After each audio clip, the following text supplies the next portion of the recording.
پردہ ڈالنا. اب دیکھیں نا بہت ساری جگہوں پہ ایسا ہوتا ہے کہ ہسبینڈ وائف کے بیچ میں بہت سی ایسی چیزیں ہو رہی ہوتی ہیں جو سراؤنڈنگ کے لوگوں کو پتہ نہیں ہوتی ہیں، لیکن ان کو اگر پتہ نہیں ہے تو کیا آپ جا کے ان کو بتائیں گے؟ جب آپ ان کو بتائیں گے تو obviously وہ پھر آپ کا تو آپ جو ایک دوسرے کا سیکرٹ ہے یا ایک دوسرے کی جو ایک پردہ ہے وہ تو خراب ہو جائے گا. تو اسی لیے میاں بیوی کو ایک دوسرے کا لباس کہا گیا ہے کہ آپ نے ایک دوسرے کا خیال رکھنا بالکل اسی طرح جیسے آپ اپنے تن کے پہنے ہوئے کپڑے کا خیال رکھتے ہیں، اس کی صفائی کا خیال رکھتے ہیں، اس کی چمک دھمک کا، اس کے کلر کا خیال رکھتے ہیں، اس کی بناوٹ کا خیال رکھتے ہیں اور اس کی خوبصورتی کا، ہر طرح سے آپ اپنے لباس کا خیال رکھتے ہیں، بالکل اسی طرح سے آپ نے اپنے پارٹنر کا بھی خیال رکھنا ہے. اور یہاں پہ اللہ تعالیٰ نے باقی معاملات کے بارے میں بھی بتایا ہے کہ جیسے ہم یہاں پر دیکھیں لکھا ہوا ہے کہ اللہ تعالیٰ کی لکھی ہوئی چیز کو تلاش کرنے کی اجازت. اب اس میں دیکھیں نا اللہ تعالیٰ کی لکھی ہوئی چیز سے مراد ہے اولاد، یعنی کہ اللہ تبارک و تعالیٰ نے اگر کسی کے نصیب میں اولاد لکھی ہے تو وہ ان کو اللہ تعالیٰ دیں گے. ٹھیک ہے. اور پھر اس کے بعد روزے کے بارے میں بتا دیا کہ روزے کو آپ نے کس طرح سے کمپلیٹ کرنا ہے کہ صبح کی سفید دھاگا جو ہے وہ سیاہ دھاگے سے ظاہر ہو جائے، یعنی کہ ایک روشنی جو ہے وہ آپس میں آپ کہہ لیں کہ جو ہم دیکھتے ہیں رمضان میں ہوتا ہے کہ صبح جب فجر کی اذان ہوتی ہے تو ہم کہتے ہیں کہ اب ہمارا روزہ ختم ہو گیا تو اب ہم وہیں پہ کھانا پینا چھوڑ دیتے ہیں. ٹھیک ہے. تو ایک لمٹس اللہ تعالیٰ نے رکھی ہوئی کہ یہاں تک آپ کھا سکتے ہیں، اس کے علاوہ آپ اوپر نہیں جا سکتے. ٹھیک ہے. اور اسی طرح سے روزے کو پورا کرنے کے بارے میں کہا گیا کہ آپ نے روزہ رکھ لیا تھا وہ آپ نے پورا کرنا ہے، پھر اس کے بعد افطار کا ٹائم ہوتا ہے اور ہم افطار کرتے ہیں. ٹھیک ہے. تو یہاں پر ایک بڑی امپورٹنٹ بات ہے کہ کیا یہ جو پہلے جو ابتدائی اسلام سے پہلے کے معاملات تھے اس میں کیا ہوتا تھا کہ وہ روزہ افطار کرتے تھے اور افطار کرنے کے بعد عشاء کی نماز تک، یعنی کہ سونے تک کہہ لیں کہ عشاء کی نماز پڑھ کے پھر جیسے سونے کا ٹائم ہوتا ہے اس وقت تک وہ سب کچھ کھاتے پیتے اور جو ان کے معاملات تھے زندگی کے وہ کرتے تھے. لیکن ان کا یہ ہوتا ہے کہ اب آپ نے سو لیا یہ تھوڑا سا آپ نے نیند پوری کر لی ہے تو آپ اس کے بعد کچھ بھی نہیں کر سکتے، آپ کھا پی بھی نہیں سکتے. ٹھیک ہے. تو اللہ تبارک و تعالیٰ نے یہاں پہ اجازت دی ہے کہ آپ افطاری کے وقت سے لے کے صبح مطلب فجر کی نماز تک، فجر تک آپ کھا پی سکتے ہیں، اپنے سارے معاملات جو ہیں وہ آپ نپٹا سکتے ہیں. اور اللہ تعالیٰ نے اس کی یہاں پہ مسلمانوں کے لیے آسانی فرمائی ہے، ایک لمٹ نہیں رکھ دی ہے کہ آپ افطاری سے لے کر اور عشاء کی نماز تک ہی جو ہے وہ کھا پی سکتے ہیں، اس کے بعد کھا پی نہیں سکتے، ایسا نہیں ہے. ٹھیک ہے. تو یہاں پر ایک ذکر کیا گیا ہے مسجدوں میں اعتکاف کے بارے میں. اب دیکھیں ہم کیا کرتے ہیں، ہم عورتیں عام طور پہ کیونکہ علم کی کمی ہے، ہمیں اسلام کا صحیح طرح سے معلوم نہیں ہوتا، تو عورتیں جو ہیں وہ عام طور پہ گھروں میں ہی اعتکاف میں بیٹھ جاتی ہیں. ٹھیک ہے. تو اللہ تبارک و تعالیٰ نے یہاں پہ صاف صاف لکھ دیا، یہاں مرد اور عورت کا ذکر نہیں کیا گیا، یہاں پہ ذکر کیا گیا مسجدوں میں اعتکاف میں جاؤ. ٹھیک ہے. اب مسجدوں میں اعتکاف میں آپ کو معلوم ہے کہ عورتیں جو ہیں وہ تو ہمارے ہاں گھروں میں اعتکاف میں بیٹھتی ہیں اور مرد جو ہیں وہ مسجدوں میں اعتکاف میں بیٹھتے ہیں. لیکن اگر ہم اللہ تعالیٰ کی اس حکم کی بات کریں تو اس میں صاف لکھا ہوا ہے کہ عورتوں کے لیے مناسب ہے کہ وہ بھی مسجدوں میں ہی اعتکاف میں بیٹھیں. کنسسٹنٹ ہوتا ہے بندہ اپنی عبادتوں میں اور اللہ تعالیٰ کے ہر حکم میں جو ہے وہ ایک آپ کہہ لیں کہ ہمارے لیے بھلائی ہی ہوتی ہے. اور آپ کو معلوم ہے کہ جیسے آج کل کے حالات ہیں یا ہمیشہ سے ایسے ہی ہے کہ عورتوں کے لیے اگر پاسبل نہیں ہے، ان کو لگتا ہے کہ اعتکاف میں بیٹھنا ٹھیک نہیں ہے مسجدوں میں جا کر، تو پھر وہ اعتکاف میں نہ بیٹھیں. پھر یہ کہ آپ گھروں میں اپنی عبادتیں جاری رکھیں. اور رمضان میں تو آپ کو پتہ ہے دگنا جو ہے وہ ثواب بڑھ جاتا ہے ہر عبادت کا.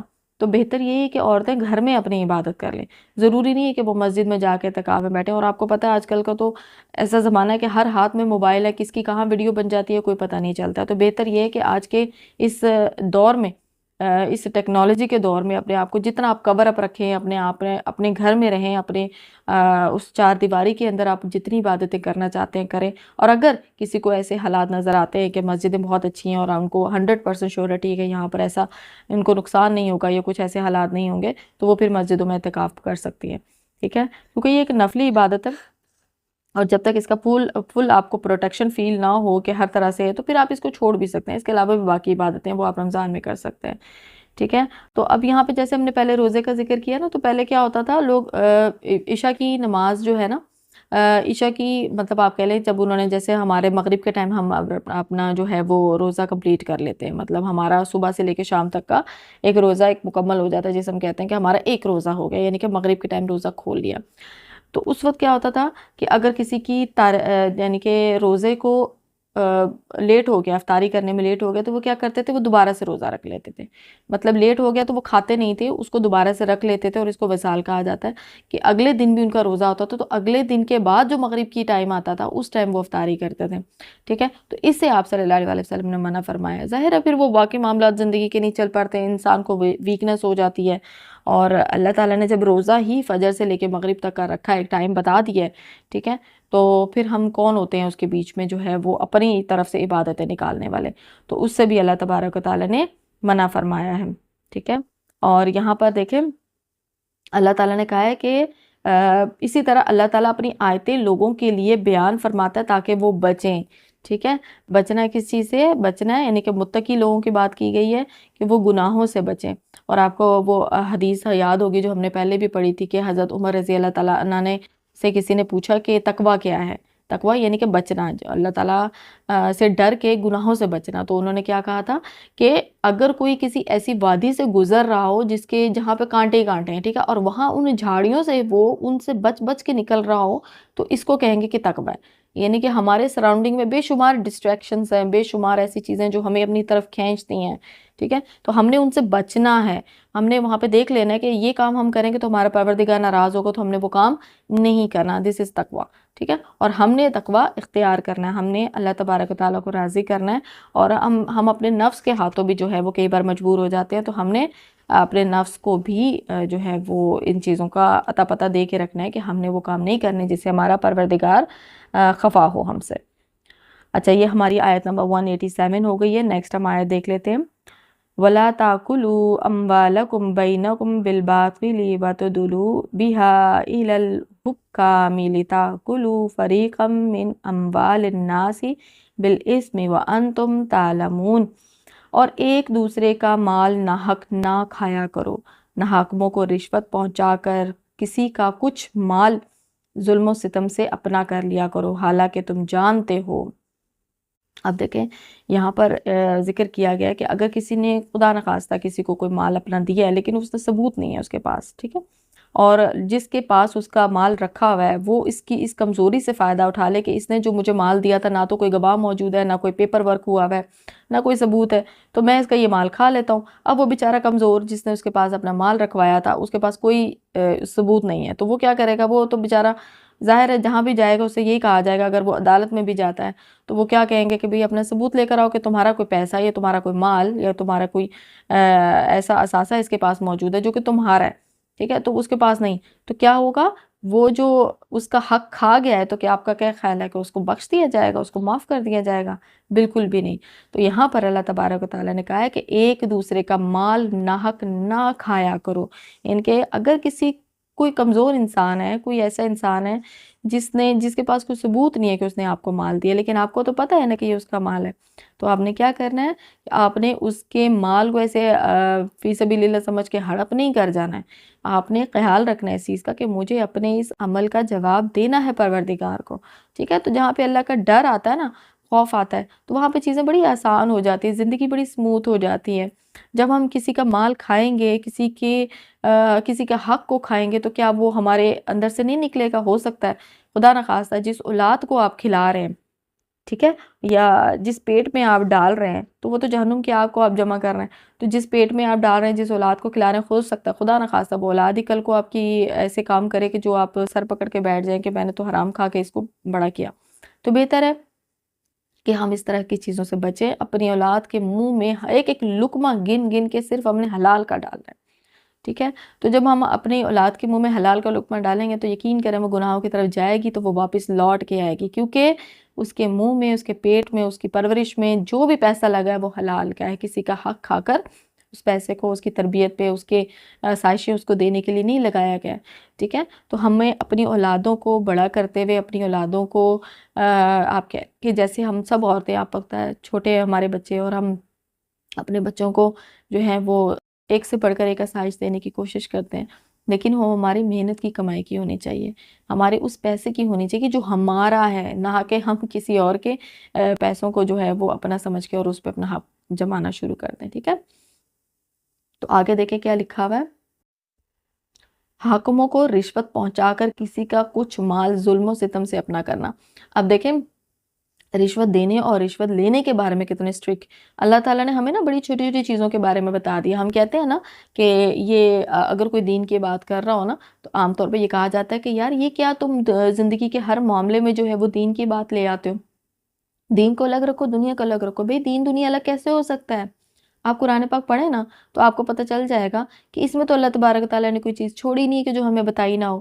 اللہ تبارک و تعالیٰ نے ہمیں تو پوری زندگی گزارنے کا طریقہ بتا دیا اس میں. ہمیں تو ہمارے پروردگار نے کوئی ایسی چیز چھوڑی نہیں جس میں گائیڈ نہ کیا ہو. تو یہ دیکھیں نا اب رشوت کے بارے میں بتا دیا کہ بھئی رشوت لینا اور دینا دونوں سے منع فرما دیا کہ ظلم و ستم نہ کرو. اپنا کوئی کام نکلوانے کے لیے یا کسی کا کوئی کام کرنے کے لیے اس سے پیسہ مت لو. ٹھیک ہے, تو یہاں پر اللہ تعالیٰ نے کہا ہے کہ حالانکہ تم جانتے ہو, پتہ ہے, سب پتہ ہے ہم سب کو, لیکن ہم کیا کرتے ہیں, ہم علم رکھتے ہوئے بھی اپنی منمانیاں کرتے ہیں. تو یہ منمانیاں جو ہے یہ اللہ تبارک و تعالیٰ نے اس سے منع فرمایا کہ جو تمہیں کہا گیا وہ تم چپ کر کے کر لو. ہم دیکھ لیتے ہیں اگلی آیت کو, آیت نمبر 189.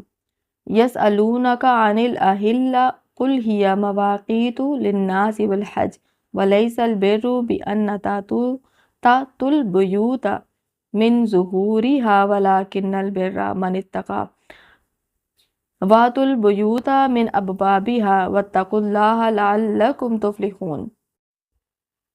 لوگ آپ سے چاند کے بارے میں سوال کرتے ہیں, آپ کہہ دیجئے کہ یہ لوگوں کی عبادت کے وقتوں اور حج کے موسم کے لیے ہے. احرام کی حالت میں اور گھروں کے پیچھے سے تمہارا آنا کچھ نیکی نہیں, بلکہ نیکی والا وہ ہے جو متقی ہو. گھروں میں تو دروازوں میں سے آیا کرو اور اللہ سے ڈرتے رہو تاکہ تم کامیاب ہو جاؤ. اچھا, یہاں پر جو ہے نا چاند کے بارے میں جو سوال کیا گیا اس میں آپ تھوڑا سا غور کریں کہ چاند جو ہے نا وہ بیسیکلی کیا کام ہوتا ہے چاند کا.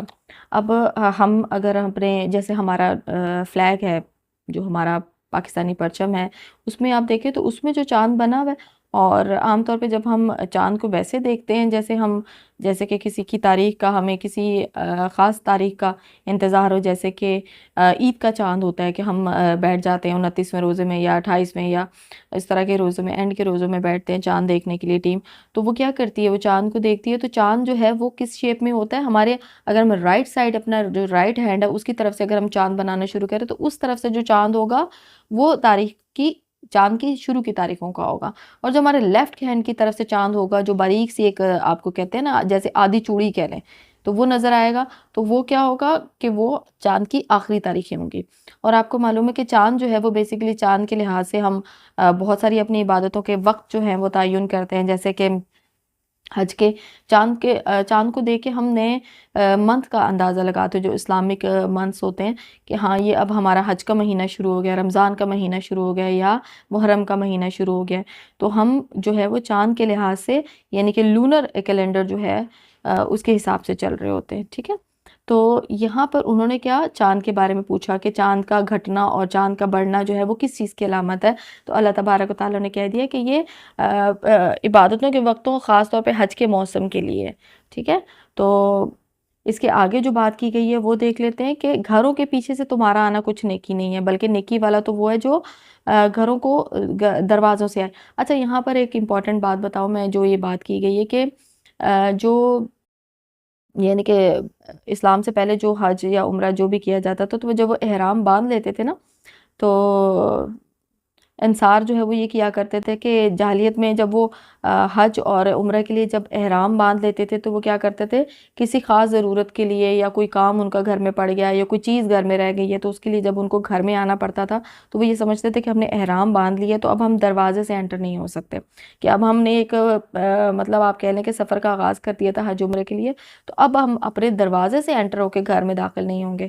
تو وہ کیا کرتے تھے, وہ گھروں کے پیچھے سے آتے تھے, اور اب پیچھے سے تو دروازے نہیں ہوتے, obviously پھر دیواریں ہیں, دیواروں کو پھلانگ کے وہ گھروں میں آتے تھے. تو اس چیز سے اللہ تبارک و تعالیٰ نے منع کیا کہ اپنے لیے کیوں مشکلات پیدا کرتے ہو. اللہ نے تو آسانیاں پیدا فرمائی ہیں کہ گھروں سے تو گھروں میں دروازوں سے داخل ہو, تم خامخواہ میں دیواریں پھلانگ کے آتے ہو. تو مشکلات جو ہے وہ اپنے لیے انہوں نے پیدا کر لی ہیں. تو اللہ تبارک و تعالیٰ نے عبادتوں کو ہر چیز کو آسان فرمایا ہے۔ اب اس میں اپنی طرف سے کوئی بھی باتیں ڈال کے اور اس کو مزید اس کو آپ کہہ لیں کہ بگاڑ دینا اور عجیب اس کی شکل کر دینا اس عبادت کی، تو اللہ نے یہاں پر منع فرمایا ہے۔ اسی طرح آپ دیکھیں نا کہ جو اعتکاف وغیرہ میں لوگ بیٹھتے ہیں تو وہ وہاں پر بھی ان لوگوں کو یہ گائیڈ کیا جاتا ہے کہ آپ جن کپڑوں میں اعتکاف میں بیٹھیں اسی میں آپ نے اپنے 10 دن 3 دن یا 6 دن یا 7 دن جس چیز میں بھی آپ جتنے دن کا اعتکاف بیٹھیں تو آپ نے جو ہے وہ اتنے دن اسی کپڑوں میں رہنا ہے، اور آپ نے جو ہے وہ کپڑے بھی چینج نہیں کرنے، غسل بھی نہیں کرنا، اپنے ناخن بھی نہیں کاٹنے، مطلب گندے مندے آپ نے۔ اب گرمی میں کے موسم میں اگر کوئی اعتکاف میں غلطی سے بیٹھ گیا ہے تو آپ کا کیا خیال ہے کہ وہ صاف ستھرا ہوگا وہاں پر؟ اور ہماری عبادتوں کے لیے تو ہمیں صفائی چاہیے ہوتی ہے۔ تو انہوں نے کہا کہ جب تک آپ کو بہت زیادہ سیریس کنڈیشن پیش نہیں آتی کہ جس میں غسل آپ کے اوپر فرض ہو جاتا تو آپ نے تب تک جو ہے وہ غسل بھی نہیں کرنا ہے، ٹھیک ہے؟ تو یہ چیزیں تو مشکلات پیدا کری، اور کچھ چیزیں ایسی ہوتی ہیں کہ جس میں ہم کامن سینس یوز کرتے ہیں کہ یار کیا ہمارا پروردگار ہمیں یہ والی چیز یہ حکم دے سکتا ہے؟ تو یہاں پر تو ہم نے کہیں نہیں پڑھا کہ اعتکاف میں اگر آپ بیٹھے ہیں تو آپ جو ہے وہ اپنی صفائی کا خیال نہیں رکھ سکتے، نہانے دھونے کا خیال نہیں رکھ سکتے اور آپ جو ہیں وہ یہ حج اور عمرے کے احرام باندھنے کے بعد آپ گھروں میں داخل نہیں ہو سکتے ہیں۔ تو اس طرح کی چیزوں سے تو منع فرمایا گیا ہے کہ آپ جو ہے وہ اپنی صفائی کا خیال رکھیں، اور اللہ نے آسانیاں پیدا فرمائی ہیں، مشکلات نہیں ہیں۔ ہمارے دین جو ہے ہمارا بڑا خوبصورت اور آسان دین ہے، ہم اس میں چینجنگز کر کے اور اپنی طرف سے مزید جو ہے وہ اس کو مشکل بنا دیتے ہیں۔ ہم دیکھیں یہاں پہ اللہ تعالیٰ نے کیا کہا ہے کہ نیکی والا وہ ہے جو متقی ہے۔ اب متقی کون ہوتا ہے؟ متقی جو پرہیزگار ہے۔ جیسے ہم نے شروع میں پڑھ لیا تھا جب ہمارا سورہ بقرہ سٹارٹ ہوئی تھی تو ہم نے شروع میں پڑھ لیا تھا کہ متقی لوگ کون ہیں؟ جو اللہ تعالیٰ سے ڈرتے ہیں اور بڑی اچھے سے اپنی زندگی کو اللہ تعالیٰ کے احکامات کے مطابق گزار رہے ہوتے ہیں۔ تو ہم نے تو یہ دیکھنا ہے کہ جو ہمیں حکم دیا جا رہا ہم اس کے مطابق زندگی گزار رہے ہیں کہ نہیں گزار رہے ہیں۔ ہم نے تو نیکیوں کی شکلیں چینج کر دی ہوئی ہیں۔ تو نیکیاں وہ نہیں ہیں جو ہم اپنی طرف سے من گھڑت یا ہمارے کوئی آباء و اجداد کرتے رہے تو ہم اس کو لے کر چلتے رہے بغیر کسی ریفرنس کے۔ اگر ہمیں کوئی علم پتہ چلتا ہے ہمارے آباء و اجداد سے تو ہم نے اس کو نہیں کرنا ہے، ہم نے دیکھنا ہے کہ ہمیں قرآن و حدیث سے کیا پتہ چلتا ہے۔ تو جب ہمیں قرآن حدیث سے چیزیں پتہ چلیں گی اور ہماری نالج میں اضافہ ہوگا تو ہم obviously پھر وہی کام کریں گے، تو ہم اللہ تعالیٰ کو خوش کرنے کا سبب بنیں گے اور فرما بردار اللہ تعالیٰ کے بندے بنیں گے۔ تو یہاں پر جو ہے وہ ہمارا 189 جو ہے وہ آیت تک ہم نے تفسیر کو کمپلیٹ کر لی ہے۔ آگے کی ویڈیو میں ہم انشاءاللہ پڑھیں گے۔ اب دیکھیں یہ رمضان کو جو ذکر کیا گیا ہمیں تھوڑا سا نا اس کو ایک سیکوینس سے لے کے چلنا ہے کہ احکامات دیے جا رہے ہیں۔ ابھی یہ رمضان کا ہم نے پڑھ لیا، یہ پورا پیارا جتنا بھی یہ رکو تھا یہ ہم نے پورا رمضان کے بارے میں پڑھ لیا، اور اس میں آپ کو پتہ ہے کہ روزہ جب انسان رکھتا ہے تو وہ سٹرونگ ہو جاتا ہے، سٹرونگ ان دا سینس کہ وہ گناہوں سے بچنے کے لیے بھی سٹرونگ ہو جاتا ہے اور فزیکلی بھی وہ سٹرونگ ہو جاتا ہے۔ اس میں بھوک اور پیاس کو برداشت کرنے کی ہمت آ جاتی ہے اور گناہوں سے وہ بچتا ہے، اس میں متقی ہو جاتا ہے، وہ پرہیزگار ہو جاتا ہے، وہ بچتا ہے۔ ہم دیکھیں نا اپنے اوپر رکھے کہ جب ہم نے روزہ رکھا ہوتا تو ہم کتنی چیزوں کا دھیان رکھتے ہیں کہ ہم نے غیبت نہیں کرنی، ہم نے چغلی نہیں کرنی، ہم نے کسی کو ہرٹ نہیں کرنا، ہم نے کسی کا دل نہیں دکھانا، ٹھیک ہے؟ اور ہم ان چیزوں کا خیال رکھتے ہیں، ہم بچتے ہیں۔ تو ہمیں اللہ تبارک و تعالیٰ کسی چیز کے لیے ریڈی کر رہے ہیں۔ اب آگے جو ہم پڑھیں گے نا اس میں آپ دیکھیے گا کہ اللہ تعالیٰ انسان کو، یا اس وقت کے حالات میں ہم دیکھتے ہیں تو مسلمانوں کو ریڈی کیا جا رہا تھا قتال کے لیے، یعنی کہ اب تم نے جہاد کرنا ہے۔ اور جہاد آپ کو پتہ ہے کہ رمضان کے بعد جو ہے وہ شوال، پھر ذوالقعدہ اور پھر حج کا مہینہ آتا ہے، تو 2-2.5 مہینے ہوتے ہیں۔ اس میں حج کے لیے ان کو جانا تھا مسلمانوں کو، اور حج کے لیے جانے سے پہلے ان کو مکہ میں، تو آپ کو پتہ ہے مشرکین تو نہیں جا رہے تھے، حج تو ہو ہی نہیں سکتا تھا کیونکہ مکہ تو مشرکین کے حوالے کیا ہوا تھا، وہ تو انہوں نے قبضہ کیا ہوا تھا۔ تو اللہ تبارک و تعالیٰ آگے انسانوں کو، مسلمانوں کو یہ کہہ رہے ہیں کہ اب تم نے قتال کرنا ہے، اور قتال کے بھی طریقے بتائے جا رہے ہیں۔ ایسے نہیں کہ تم نے جنگ لڑنی ہے تو تم نے سب تباہ کر دینا ہے، ایسا نہیں ہے۔ اللہ تبارک و تعالیٰ ہمیں ایک سیکنڈ پہ گائیڈ کر رہے ہیں کہ تم نے کیا کیا کس وقت کرنا ہے۔ آپ تھوڑا غور تو کریں، جب ہم غور کرتے ہیں نا تو چیزیں بڑی پھر سمجھ میں آنا شروع ہوتی ہیں، تو ہمیں بڑا پیار آتا ہے اللہ تعالیٰ پہ کہ اللہ تبارک و تعالیٰ نے ہمیں ایسے نہیں چھوڑا دنیا میں، ہمیں تو جنگ کرنے کے بھی طریقے بتا دیے کہ آپ نے جنگ کس طرح سے کرنی ہے اور کن مہینوں میں کرنی ہے، کن مہینوں میں نہیں کرنی ہے، اور اگر کوئی حرمت والے مہینوں میں جنگ کرتا ہے تو پھر آپ نے کیا کرنا ہے، ٹھیک ہے؟ تو یہ انشاءاللہ تعالیٰ ہم اگلی ویڈیو میں کریں گے، اور آپ سب کوشش کریں کہ قرآن کے لیے یہ 20-25 منٹ کی ویڈیو ہوتی ہے، اس کے لیے ٹائم نکال لیا کریں۔ اللہ تعالیٰ ہمارے لیے آسانیاں پیدا فرمائے، اور میں بڑی خوشی ہوتی ہے جب ہم قرآن پاک میں بہت ساری چیزوں کے بارے میں پڑھتے ہیں، بڑا مزہ بھی آتا ہے اور ہم انجوائے کرتے ہیں کہ یا اللہ ہم جو ہے وہ اپنے آپ کو پوری زندگی خواہ مشکلات میں ڈالتے رہے، ہمیں تو ہر چیز کے لیے اللہ تعالیٰ نے گائیڈ کر دیا ہے۔ بس ہمیں صبر و تحمل کی ضرورت ہوتی ہے، جو کہ ہم نے خود بھی پیدا کرنا ہوتا ہے، اور اللہ تعالیٰ ہمیں اس کے بھی طریقے بتا رہے ہوتے ہیں۔ اللہ تعالیٰ ہم سب کے لیے آسانیاں عطا فرمائے، آمین ثم آمین، وما علینا الا البلاغ المبین۔